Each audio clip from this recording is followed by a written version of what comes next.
Assalamualaikum warahmatullahi wabarakatuh. Selamat pagi. Perkenalkan, kami dari kelompok satu yang beranggotakan Ade Chandra, Afninda, Anya Syafira, Dian Kartika, Denny Anwar, Femi, Hikmah, Hairani, Mei Puspitasari, Novan Anggara, Pipit Handayani, Rizky Ayu, Cindy, dan Umu Abiha yang akan mempresentasikan tentang hasil diskusi kami mengenai keselamatan kerja pada pabrik peleburan. Anya Syafira, NIM R02180016, dan saya akan menjelaskan secara singkat bagaimana proses pemurnian emas.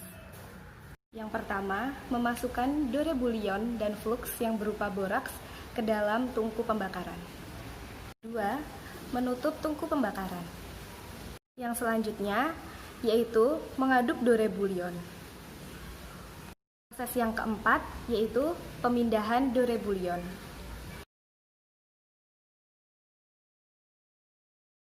Selanjutnya yaitu tahap peleburan kedua yang merupakan proses yang memiliki risiko tertinggi. Selanjutnya yaitu memindahkan lelehan emas ke dalam cairan klorin. Nah, pada tahap ini adalah pemindahan emas batangan yang masih panas ke dalam air. Sekian penjelasan singkat mengenai proses pemurnian emas dari saya. Perkenalkan, nama saya Pipit Handayani, NIM R02180090. Di sini saya akan menjelaskan tentang kebijakan keselamatan dan kesehatan kerja di PT X, di mana PT X ini merupakan suatu perusahaan yang bergerak di bidang peleburan emas yang berkomitmen untuk melaksanakan sistem manajemen keselamatan dan kesehatan kerja. Untuk mencapai tujuan tersebut, perusahaan telah membentuk suatu kebijakan yang berisikan tentang kepatuhan perusahaan terhadap aturan dan kebijakan yang berlaku, kemudian mempekerjakan pekerja yang telah bertanggung jawab dan berkompeten, dan melaksanakan identifikasi K3LH yang kemudian dikaji secara berkala. Selain itu, kebijakan ini juga telah didokumentasikan dan diinformasikan ke seluruh pekerja dan ditandatangani oleh Managing Director. Ya baik, Assalamualaikum warahmatullahi wabarakatuh. Saya Ade Chandra Dinata, NIM R02180002. Jadi saya di sini akan membahas tentang IBPRP Form HIRA. Nah, teman-teman, dari berbagai step yang sudah dijelaskan teman saya Anya di awal tadi, nah yang saya tekankan di sini yaitu di mana step itu yang memiliki nilai tingkat risiko yang paling tinggi. Nah, di step yang memiliki nilai tingkat risiko yang paling tinggi adalah proses peleburan kedua. Nah, di mana proses peleburan kedua ini memiliki tingkat nilai risiko sebanyak 15. Nah, dan itu paling tinggi di antara step-step lainnya. Nah, kenapa kok proses peleburan itu memiliki nilai tingkat paling tinggi? Karena di proses peleburan kedua itu terdapat berbagai banyak bahaya seperti suhu lingkungan yang panas akibat proses pembakaran, kemudian asap, kemudian uap logam, kemudian debu, dan juga yang sangat bahaya yaitu api yang bisa menjalar di sekitar tempat pembakaran itu dan menyebabkan kebakaran. Nah, dampak yang disebabkan oleh proses peleburan kedua tadi itu yaitu bisa berupa misal di bagian tubuh kita mengalami bahaya penyakit pada pernapasan, kemudian potensi api yang tadi menjalar mengenai bahan yang di sekitar pembakaran tadi sehingga menyebabkan kebakaran. Nah, pengendalian yang dapat dilakukan yaitu seperti memberikan substitusi, yaitu mengganti alat proses pembakaran sesuai dengan prosedur yang telah dianalisis dan diidentifikasi nantinya bagaimana alat itu akan dirancang sehingga bisa meminimalisir dampak yang akan ditimbulkan. Nah, yang selanjutnya bisa dilakukan pengendalian yaitu melalui engineering control dengan menambahkan pembatas di sekitar area pembakaran sehingga ada batas antara proses peleburan dengan lingkungan sekitarnya sehingga api tidak menjalar kemana-mana. Dan yang bertanggung jawab di bagian ini yaitu HSE dan kepala produksi yang nantinya akan direview dalam 6 bulan gitu teman-teman. Untuk itu jadi itu IBPRP yang paling kita tekankan, yaitu pada proses peleburan kedua dengan memiliki nilai angka tingkat risiko yang paling tinggi. Terima kasih. Novan Anggara Restuaji, R0218082. Di sini saya akan membahas tentang Permen ESDM nomor 26 tahun 2018.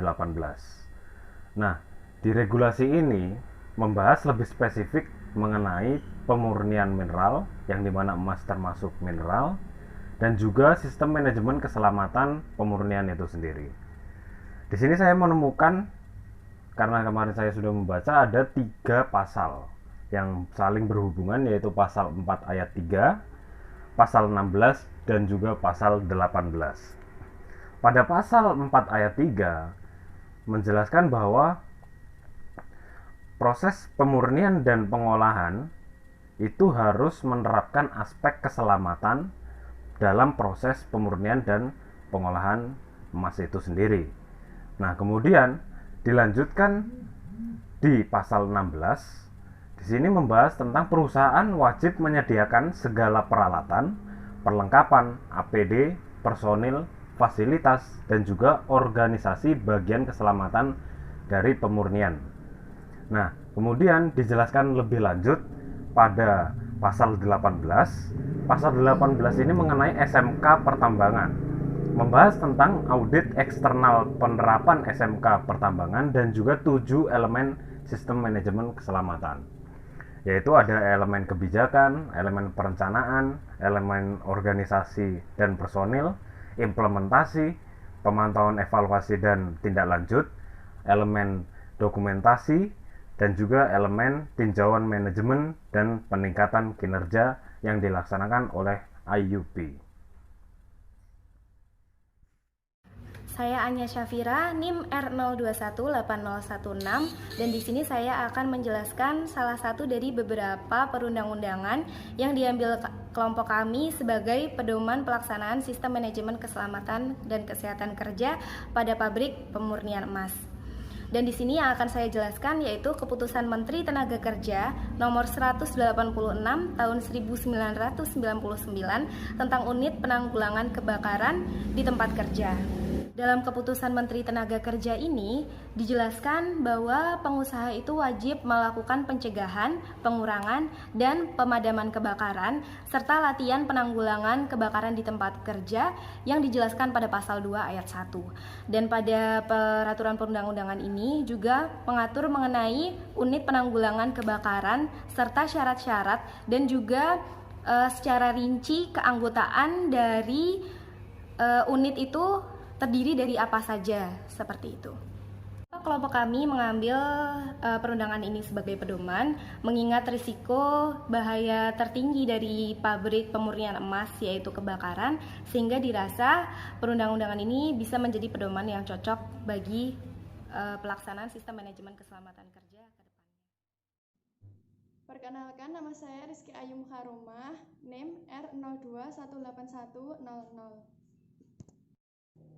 Training selanjutnya yaitu training penggunaan APD. Setelah dilakukan analisa, APD yang diperlukan oleh perusahaan ini yaitu safety shoes, apron anti panas, hand gloves, masker, dan kacamata safety. Training ini dipilih karena seperti yang dapat kita lihat pada video sebelumnya bahwa belum adanya alat keselamatan yang memadai yang ada di tempat kerja. Training ini sendiri ditujukan kepada seluruh pekerja yang bekerja di perusahaan. Dengan pelaksanaan, seluruh karyawan yang mengikuti training mendapatkan pelatihan tentang cara penggunaan APD yang baik dan benar. Untuk pelaksanaannya, training ini dilaksanakan 1 kali pada setiap pekerja dengan tim HSE sebagai penanggung jawabnya. Nama Mei Puspitasari, NIM R02180074. PPT selanjutnya yaitu mengenai training keselamatan kerja. Setelah kita mengetahui potensi bahaya apa yang paling tinggi pada proses peleburan emas berdasarkan IBPRP yang telah dibuat, yaitu pada proses peleburan kedua, yang memiliki potensi bahaya api yang dapat menjalar mengenai benda yang mudah terbakar. Jadi training utama yang difokuskan menurut kelompok kami yaitu mengenai training basic fire management. Tujuannya yaitu memberikan pemahaman kepada peserta training terkait teknik yang tepat dalam memadamkan dan mencegah api di tempat kerja serta memberikan informasi bagaimana caranya menggunakan media pemadam api yang tepat dan baik. Contohnya menggunakan media APAR. Training ini akan dilakukan sekali dalam 1 tahun dan ditanggung-jawabi oleh tim HSE berkolaborasi dengan tim pemadam kebakaran setempat.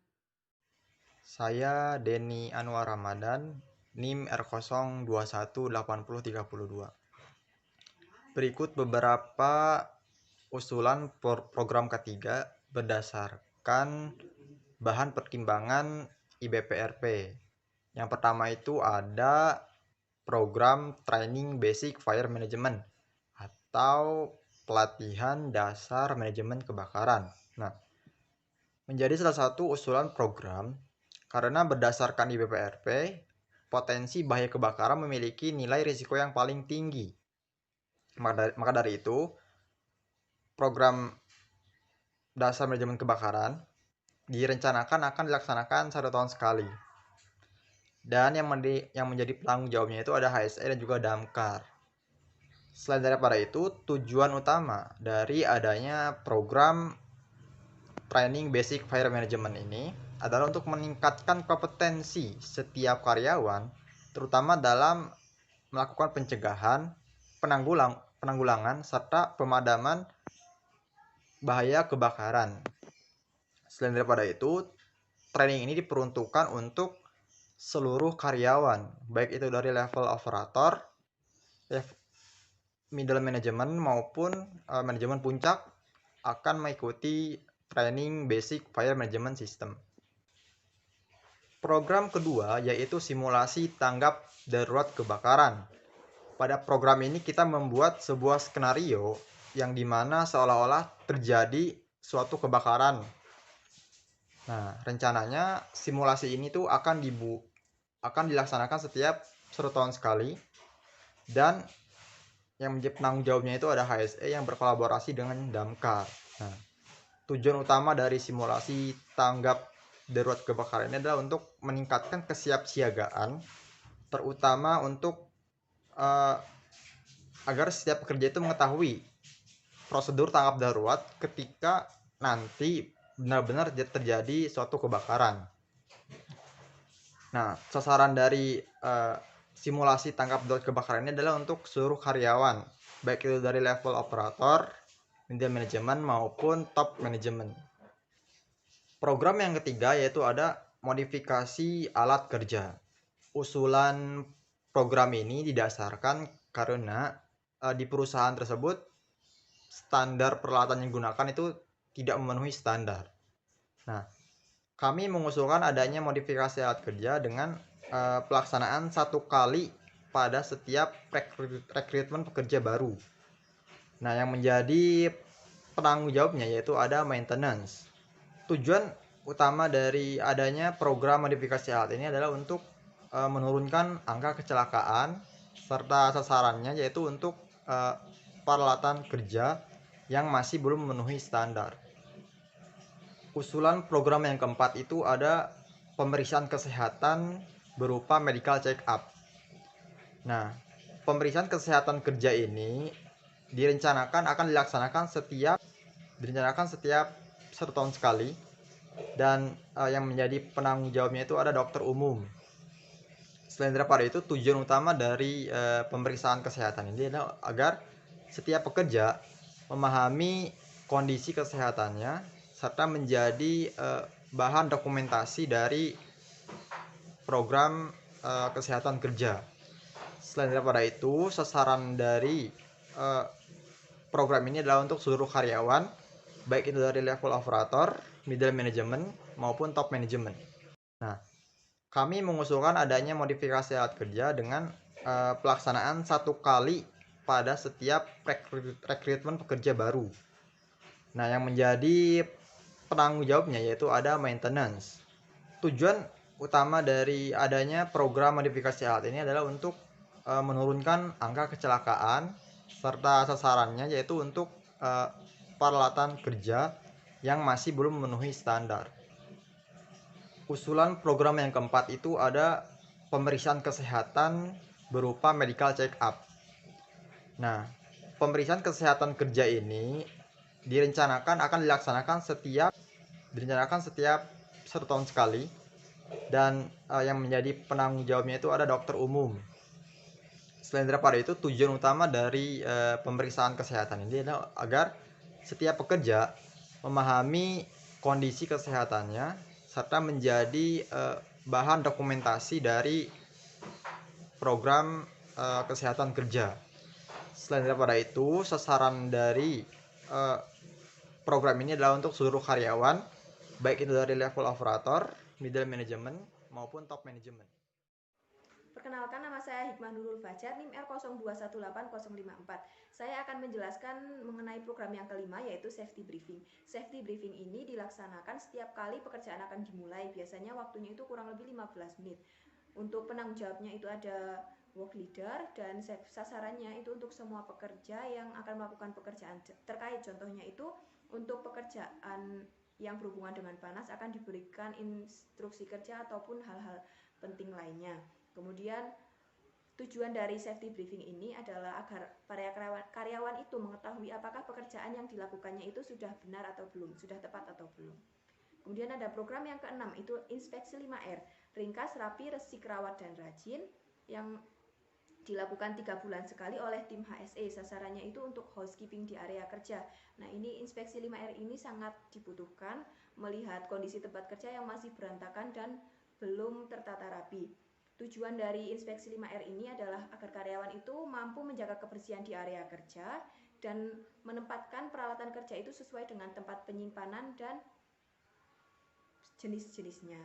Kemudian yang terakhir ada program yang ketujuh, training penggunaan APD. APD-nya itu seperti safety shoes, hand glove, masker, serta apron anti panas yang dilaksanakan itu 1 kali setiap ada perekrutan karyawan baru, dan penanggung jawabnya itu adalah tim HSE.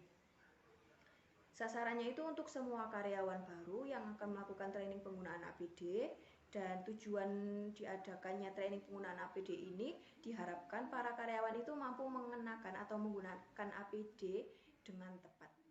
Terima kasih. Nama Dian Kartika Sari, NIM R02181036.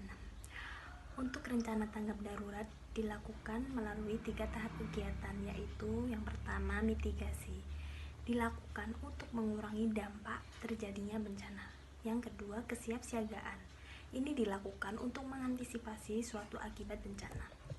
Yang ketiga, tanggap darurat, kegiatan yang dilakukan dengan segera setelah terjadi kejadian darurat.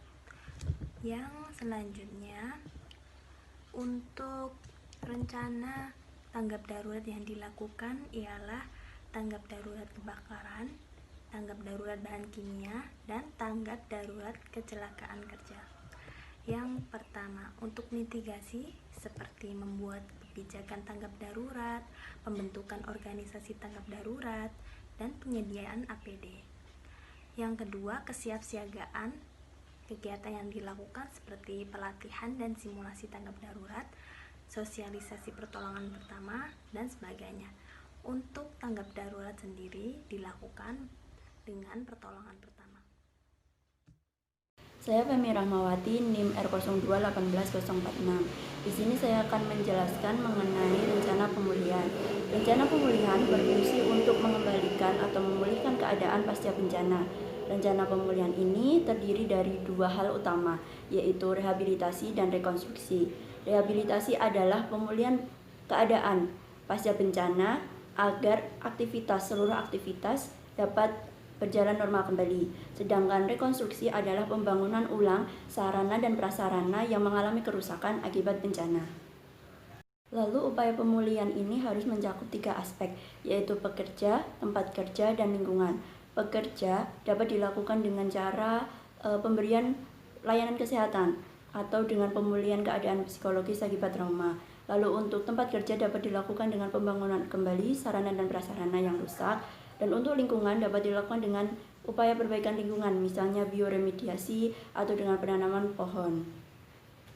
Untuk tim pemulihan yang harus ada dalam struktur tim pemulihan itu adalah ketua dan pelaksana. Ketua di sini bertugas sebagai koordinator, sedangkan pelaksana bertugas untuk melaksanakan program-program yang telah disiapkan atau direncanakan di bidang-bidang yang telah dibagi sebelumnya. Selanjutnya yaitu prosedur pemulihan. Ketika terjadi insiden atau bencana, tim tanggap darurat akan melakukan penanggulangan bencana.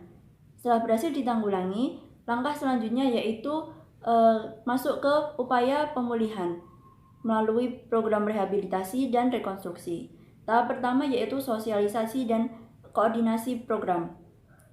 Pada tahap ini, tim pemulihan akan melaksanakan koordinasi dengan pihak manajemen atau dengan pekerja atau dengan masyarakat sekitar yang terdampak bencana.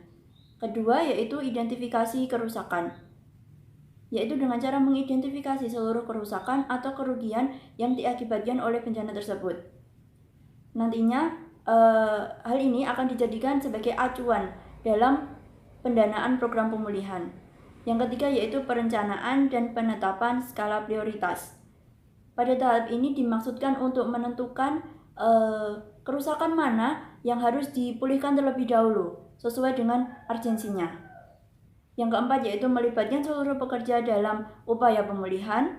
Lalu yang kelima yaitu eksekusi, dilaksanakan dengan melaksanakan program-program yang telah disusun sebelumnya, misalnya dengan pelayanan kesehatan, dengan perbaikan lingkungan, atau dengan pembangunan kembali sarana dan prasarana yang rusak di tempat kerja.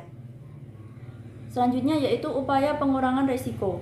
Tentunya dalam kejadian bencana tersebut terdapat risiko-risiko yang mengakibatkan bencana tersebut dapat terjadi. Nah, di tahap ini risiko-risiko tersebut akan dikendalikan atau diminimalisir agar kejadian bencana tidak terulang kembali. Lalu yang terakhir yaitu monitoring dan evaluasi. Dalam tahap ini akan dilakukan pengawasan yang bertujuan untuk memastikan bahwa tahap pemulihan itu berjalan dengan baik sesuai dengan prosedurnya. Nama saya Umabia Enkan, NIM R02181118. Lalu ada pemantauan program ketiga. Yang pertama adalah program Training Fair Management yang dilaksanakan oleh tim HSE berkolaborasi dengan Damkar dengan tujuan untuk mengukur efektivitas training yang sudah diberikan. Program ini dilaksanakan setiap 1 tahun sekali dengan kegiatan program yaitu post-test dan pre-test training. Selanjutnya ada simulasi tanggap darurat yang dilaksanakan oleh tim HSE berkolaborasi dengan Damkar dengan tujuan agar karyawan mengetahui prosedur tanggap darurat. Program ini dilaksanakan setiap 1 tahun sekali dengan banyak kegiatan pemantauan, salah satunya adalah pemeriksaan kesiapan tim tanggap darurat. Berikut adalah salah satu contoh form checklist dalam simulasi tanggap darurat kebakaran. Selanjutnya ada program safety briefing. Program ini bertujuan untuk mengetahui efektivitas pemberian safety briefing.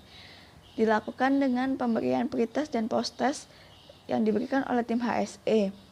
Program ini dilaksanakan setiap hari sebelum dan sesudah pemberian safety briefing. Lanjut. Perkenalkan, nama saya Cindy Kurnia Fitri, NIM R0218108. Pemantauan inspeksi 5R. Pemantauan dilakukan oleh tim HSE, dilaksanakan dalam waktu 3 bulan sekali dan kegiatan pemantauan berupa pengamatan tempat kerja secara langsung, wawancara dengan pekerja, memeriksa dan menilai tempat kerja menggunakan checklist 5R, dan melakukan inspeksi 5R secara rutin. Selanjutnya yaitu pemantauan program training pengadaan dan penggunaan APD. Pemantauan dilakukan dalam waktu 1 tahun sekali, dilaksanakan oleh tim HSE dan kegiatan pemantauan berupa pengamatan mengenai penggunaan APD dan pengecekan kelayakan APD. Selanjutnya yaitu pemantauan program modifikasi alat kerja. Pemantauan dilakukan sebelum alat kerja digunakan. Pemantauan dilakukan oleh bagian maintenance dan personil K3 dan pemantauan berupa pengecekan alat kerja. Selanjutnya yaitu pemantauan program medical check up. Pemantauan program medical check up dilaksanakan oleh tenaga kesehatan perusahaan. Pemantauan dilaksanakan dalam waktu 6 bulan sekali dan kegiatan pemantauan berupa medical check up atau cek kesehatan kepada pekerja. Perkenalkan, nama saya Afninda Soliha Ayu Wulandari, NIM R021804. Di sini saya akan membahas tentang clear daftar periksa atau pertanyaan audit internal unit kerja dengan nomor dokumen seperti yang terlihat. Nah, kemudian tanggal terbit dari formulir ini adalah pada tanggal 16 Oktober 2020 dan formulir ini belum ada revisi. Kemudian tanggal audit pada tanggal 19 Oktober 2020 dengan lokasi atau unit kerja di area Peleburan Emas. Nah, auditor terdiri dari 5 orang seperti yang terlihat di layar. Yang pertama yang kita audit adalah program yang bertujuan untuk meningkatkan kompetensi pekerja agar memiliki pemahaman dalam teknik pemadaman api, penanggulangan, dan memadamkan api menggunakan media yang tepat. Indikator dari tujuan ini adalah teknik pemadaman kebakaran. Nah, pertanyaan yang kita akan tanyakan ke pekerja yaitu apakah pekerja mengetahui tentang teknik yang digunakan dalam menanggulangi kebakaran di tempat kerja. Berdasarkan pertanyaan yang ditanyakan oleh pekerja, para pekerja sudah cukup mengetahui tentang teknik pemadaman api yang digunakan di tempat kerja. Indikator yang kedua adalah media pemadam kebakaran. Nah, lingkup pertanyaan yang akan ditanyakan ke pekerja adalah apakah pekerja sudah mengetahui tentang media pemadam kebakaran apa yang tepat digunakan di lingkungan kerja. Berdasarkan pertanyaan yang dijawab oleh pekerja, pekerja sudah cukup mengetahui tentang media pemadam yang digunakan saat terjadi kebakaran. Yang kedua yang akan kita audit adalah program yang bertujuan agar karyawan mengetahui tentang prosedur tanggap darurat dan mengetahui tentang penggunaan media pemadam kebakaran yang ada di tempat kerja. Dari program ini adalah membahas tentang prosedur tanggap darurat. Pertanyaan yang akan ditanyakan ke karyawan adalah apakah karyawan sudah mengetahui dan memahami tentang prosedur tanggap darurat? Nah, berdasarkan jawaban yang diperoleh, karyawan kurang memahami dan mengetahui tentang prosedur tanggap darurat. Indikator kedua dari program ini adalah penggunaan APAR. Nah, pertanyaan yang akan ditanyakan ke karyawan adalah apakah karyawan sudah mengetahui cara menggunakan APAR dengan baik dan benar? Berdasarkan jawaban yang diperoleh, karyawan masih kurang memahami tentang cara penggunaan APAR dengan baik dan benar. Yang ketiga yang akan kita audit adalah program yang bertujuan agar angka kecelakaan kerja dalam proses produksi mengalami penurunan. Nah, indikator dari program ini adalah penurunan angka kecelakaan kerja. Pertanyaan yang akan ditanyakan adalah apakah terdapat penurunan angka kecelakaan kerja dalam 6 bulan? Nah, berdasarkan laporan yang didapat dari HSE, terdapat penurunan angka kecelakaan kerja sebesar 26% sampai 50% dalam waktu 6 bulan. Program yang keempat yang akan kita audit adalah program yang bertujuan agar karyawan mengetahui tentang kesehatan, potensi bahaya, serta pendokumentasian kesehatan di perusahaan. Indikator pertama membahas tentang kesehatan karyawan. Pertanyaan yang akan ditanyakan adalah, apakah karyawan telah melakukan medical check-up baik di awal masuk perusahaan, medical check-up secara rutin maupun khusus. Berdasarkan jawaban dari karyawan, diketahui bahwa karyawan tidak pernah melakukan medical check-up. Saya Khairani Nur Hasanah, NIM R02180066. Baik, saya akan melanjutkan penjelasan sebelumnya mengenai audit internal. Tadi sudah dijelaskan tentang indikator pertama dari program K3 yang keempat. Maka selanjutnya indikator yang akan saya bahas adalah kesadaran karyawan terhadap potensi bahaya. Nah, skor yang kita dapatkan yaitu sebesar 2, artinya karyawan kurang sadar akan potensi bahaya yang ada di tempat kerja. Nah, selanjutnya ada indikator tentang dokumentasi kesehatan. Skor yang didapatkan yaitu 1, artinya tidak ada dokumentasi kesehatan berupa rekam medis setiap karyawan. Next, program K3 yang kelima dengan tujuan setiap karyawan mengetahui terkait pekerjaan yang sudah dan akan dilakukan serta mengetahui cara kerja aman. Nah, indikatornya dibagi 2, yaitu ada SOP pekerjaan dan cara kerja aman. Untuk indikator SOP pekerjaan, skor yang didapatkan sebesar 4, artinya karyawan telah mengetahui SOP yang dibuat pada pekerjaan masing-masing. Nah, untuk indikator selanjutnya, cara kerja aman, skor yang kita dapatkan sebesar 2, artinya karyawan kurang mengetahui dan kurang menerapkan cara kerja aman. Selanjutnya, program K3 yang ke-6 dengan tujuan karyawan mampu menjaga kebersihan area kerja serta mampu menempatkan peralatan kerja sesuai pada tempat penyimpanan dan sejenisnya. Indikatornya itu housekeeping. Dan skor yang kita dapatkan sebesar 1, artinya karyawan tidak menerapkan prinsip 5R di tempat kerja. Dan nomor 7, yaitu ada program K3 dengan tujuan karyawan mampu menggunakan APD yang baik dan benar sesuai pekerjaannya. Indikatornya yaitu mengenai penggunaan APD. Skor yang kita dapatkan sebesar 3, artinya karyawan cukup memahami cara penggunaan APD yang baik dan benar, serta menerapkannya. Sekian presentasi dari kelompok kami. Apabila ada salah kata mohon maaf. Terima kasih atas perhatiannya dan apabila ada yang ingin ditanyakan silahkan meninggalkan pertanyaan di kolom komentar. Terima kasih.